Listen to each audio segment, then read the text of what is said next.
She's getting all her vitamins in because, yeah, it's going to be a long 5 days in Havasu.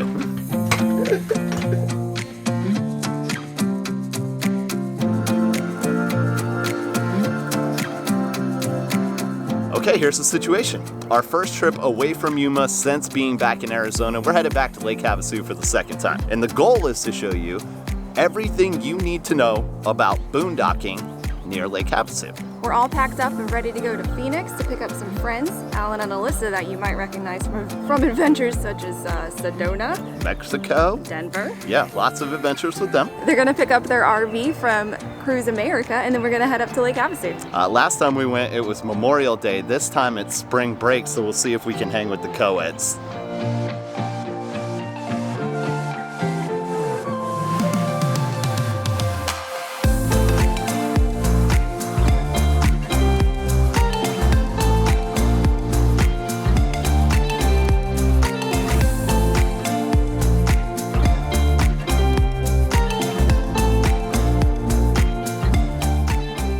Before we talk about what you'll need to know when coming to Lake Havasu and boondocking at Craggy Wash, let's talk about a couple of the things that you definitely need to have, or at least in our case that we definitely need to have, is power. So we have a 3,500 watt generator, and that runs off of about 2.5 gallons of gas per run. Now, depending on what we're running off of it, it's 30 amp power, so we pretty much can do everything except for like a couple of the really major things like the convection oven.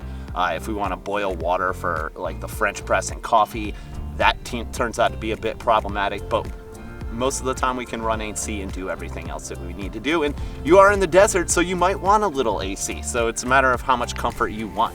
A couple of other things that you might want to think about bringing is some firewood for a fire. Currently there is no burn ban in Arizona. They said make a fire as big as you want to make. A couple of comfy chairs and maybe some friends. Friends create fun times.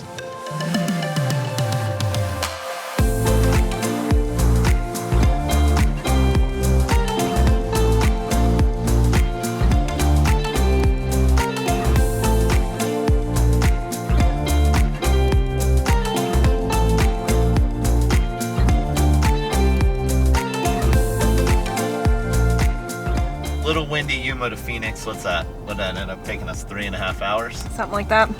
Always a little bit longer with the RV behind us. A little slow today.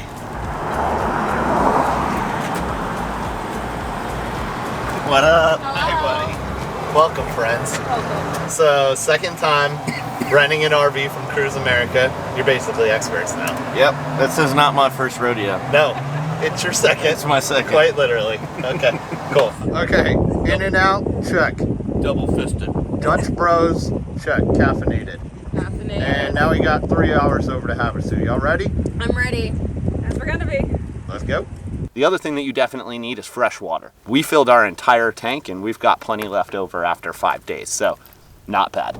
We told you the route that we were taking today, and anybody that's familiar with the area, you might be asking yourself, why did you go from Yuma to Phoenix to Havasu instead of Yuma to Havasu? Well, it's because obviously our friends are not that versed in the whole RV life, and we wanted to, in general. yeah, we just wanted to make sure that they were taken care of and felt like secure driving, you know, a couple 100 miles through the desert, you know, had someone around. So technically we're driving an extra like 2 hours more than we needed to today. Yeah, we were concerned about them, but look who's passing us now. Yeah, that's true. Yeah.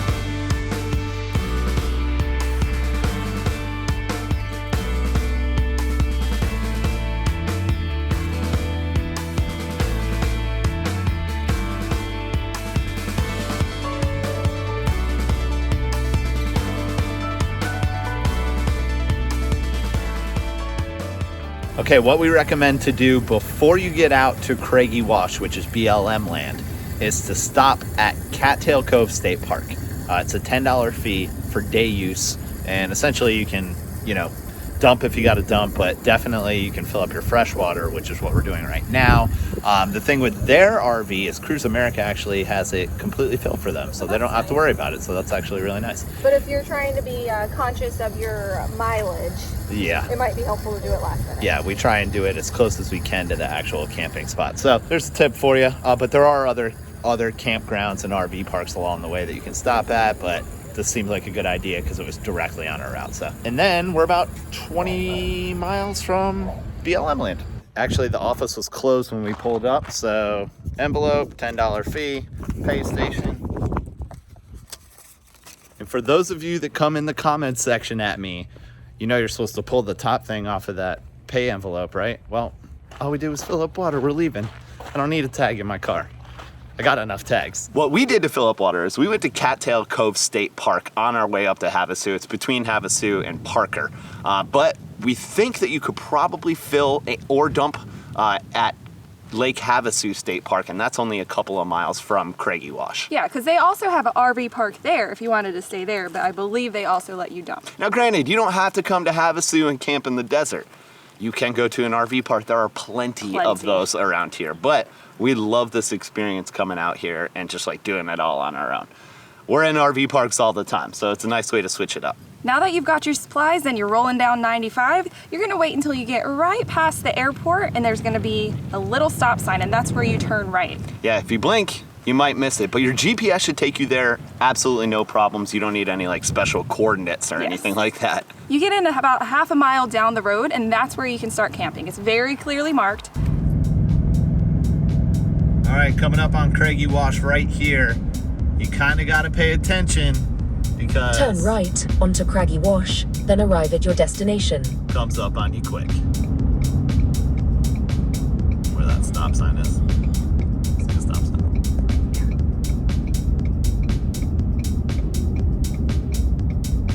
There we go.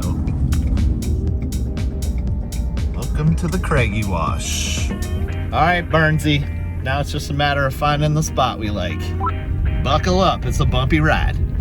We just got walkie-talkies and this is actually the first time we've used them because Victoria's kind of an all-star parker, so we don't really like think of or worry about it too much. But we did run into a couple of times fairly recently where we had no cell phone service and so it makes it a lot harder to park without direction. That's true, and I mean that's really the only reason we got them. You know, but they are fun on this road trip with Alan and Alyssa behind us because we've just been talking junk over the radio the whole time, so it's fun. There was definitely a lot more people here this time. Yeah, when we showed up at Memorial Day, it might have just been too hot for people to come out here last time we did this. So there was a lot of camping spot options. This time it was completely packed out. Now we don't actually know how big Craggy Wash camping area is. Yeah, we haven't gone that far. But it's one of those things where if you don't see a spot, just keep driving until you do. We ended up pretty far back in here this time. Way farther back than we intended to. The only problem was that is when you want to go into town, you got to come all the way back out this dirt road. We're probably about 3-4 miles in right now. And it is not paved, so be prepared. A little bit of a rocky road. Generator maintenance. We haven't run this thing too many times boondocking, but they do recommend about 100 hours you change out the oil. So we'll show you how to do that real quick. Oh, wait, we lost it. That's okay. We'll recover it. Pretty gross. Guess it didn't need it. And this should take just a couple minutes, and we'll put some fresh oil in it. All right, and time for the clean oil. Out with the old, in with the new. Unlike a lot of boondocking spots, Craggy Wash actually does have a camp host sometimes. So if you see them on your way in, make sure you stop. If not, they'll come find you or there may not be one. And in fact, he did come find us within a couple of minutes of getting set up, and it's really just to give you your 14-day tag. That's the limit that you can camp out here for, and let you know some of the rules. Things he did let us know that are important this time of year. Wildlife is out and about. You gotta watch out for coyotes, snakes, scorpions. If you have a pet, definitely keep an eye on them. We kept ours on leash the whole time because you don't want them getting under a rock that, you know, whoop, there's some scaries. We don't want that. Technically, quiet hours are from 10 p.m. to 8 a.m., but really, Frank, the camp host, was like, you're out here, you're not gonna bother anybody. Number one rule is just don't bother the camp host. Yeah. So we didn't. It was awesome. And also the rule of thumb for anything like this is pack it in and pack it out. Yes, don't leave your trash behind, Joe. Okay, so we are officially here at Craggy Wash, and we might be the furthest RV group back in this BLM land. We probably went back, what, like 3-4 miles past everybody. But we did find a really, really cool spot. So now it's time to settle in and celebrate. Happy Lake Cheers Havasu. to 4 nights of BLM camping.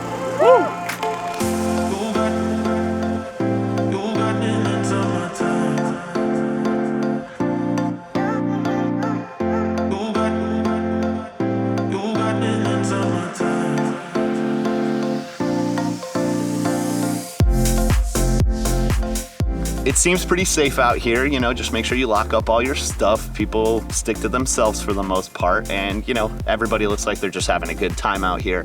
And I think we're all here to do the same thing, which is enjoy nature. Obviously, if you're coming to Lake Havasu, the biggest draw is in its name, the lake. So there's a couple of places where you can go where they have beach and canal access. You got Rotary Beach Park and London Bridge Beach.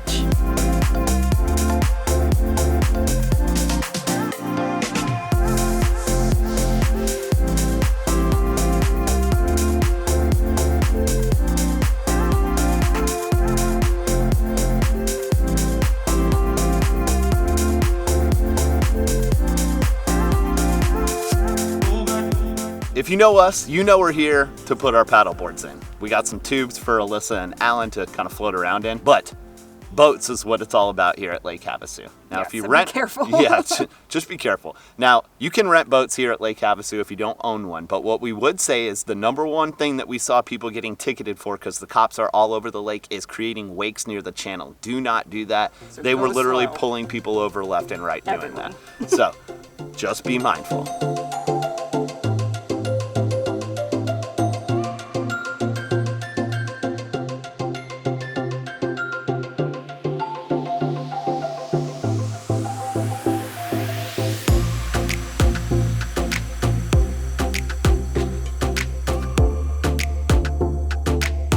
And while you're floating around the main part of the island for Lake Havasu, make sure you check out all the lighthouses. Yeah, there's little replicas all around the lake.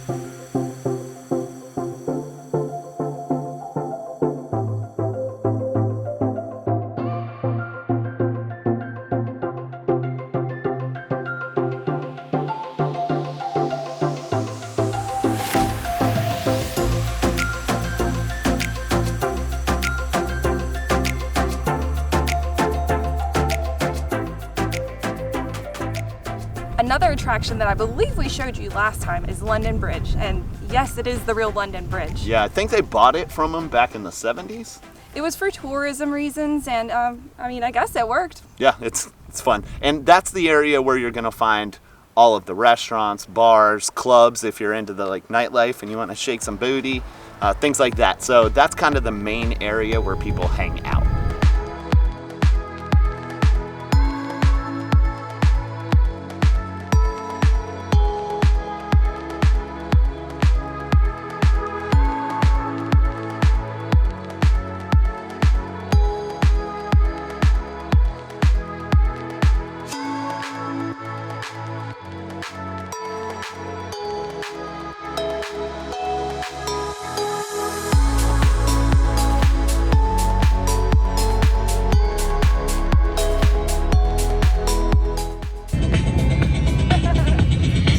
All right, she's going cannonball. Y'all ready? Ooh. Okay.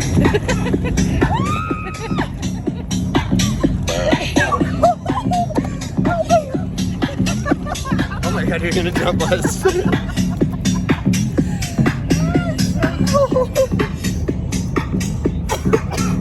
How cold is it? Sometimes I like to swim, sometimes I don't, but I do this.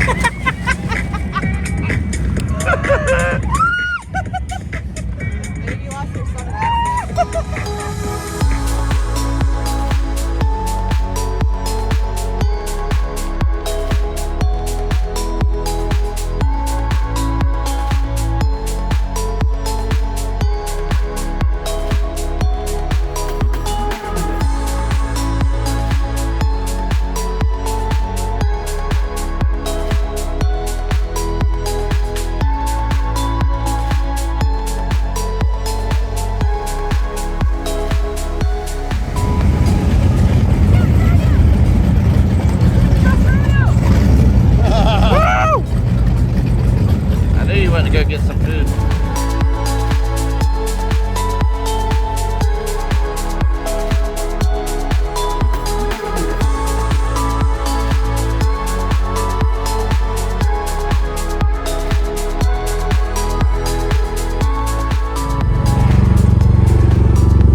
Okay, so we're gonna give you a little tour here of the Cruise America Class C, and this is 24 feet, I believe.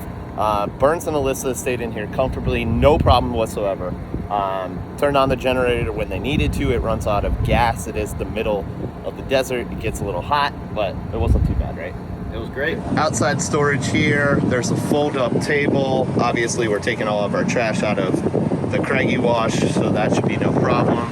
Let's take a look inside, see what kind of space we're working with. Y'all see that dog? So driving area, top bunk, which they didn't use, correct? Once. Okay. The dining room table here. I'm pretty sure there's storage underneath those cushions. The stovetop here, pretty decent sized counter space. Stove, all your control panels here. Where the magic happens. Oh, it happened. Oh, it happened. This is actually not a bad space. A ton of storage up top. Not that you're gonna bring that much with you if you rent one of these things, but at least you have the space for you if you want it. You've got the stand-up shower. That shower is actually bigger than mine and Victoria's. And then full-size fridge. Yeah. Okay. AC, one AC unit, microwave. It's not bad. It's not a bad setup. And y'all paid how much for this? $100 a night. $100 a night. Cheaper than a nice Marriott. Well, the only other thing you have to factor in is gas is really expensive right now. Yeah, so that was. it kind of evens it out, but the Marriott isn't under the stars with the campfire. Hey, good job. Okay, now that we've gotten our obligatory jumping photo out of the way, which we do in all of our locations, it's time to say bye. Oh, nailed it. Bye. Bye. Say bye. All right, we love you guys. Love you. Say bye, Uncle Alan. All right. You miss your friends already, don't you? I know. It ain't my second rodeo anymore.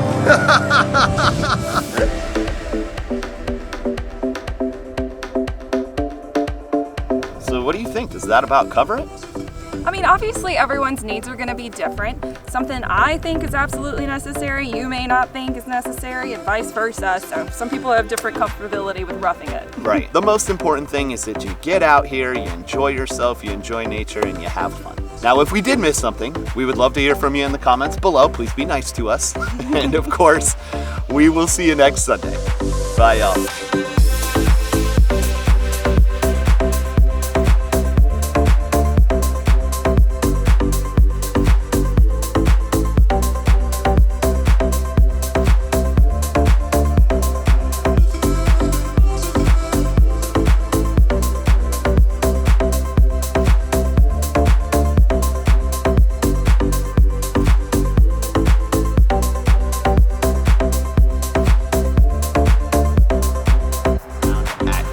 Cove State Park. It's between Page and Lake Havasu, but we do believe that you could. Sorry. Fark and bullshort. Okay. We'll see y'all next Thunder. Make sure you hit that. That's good. Next Thunder? Thunder. Fark.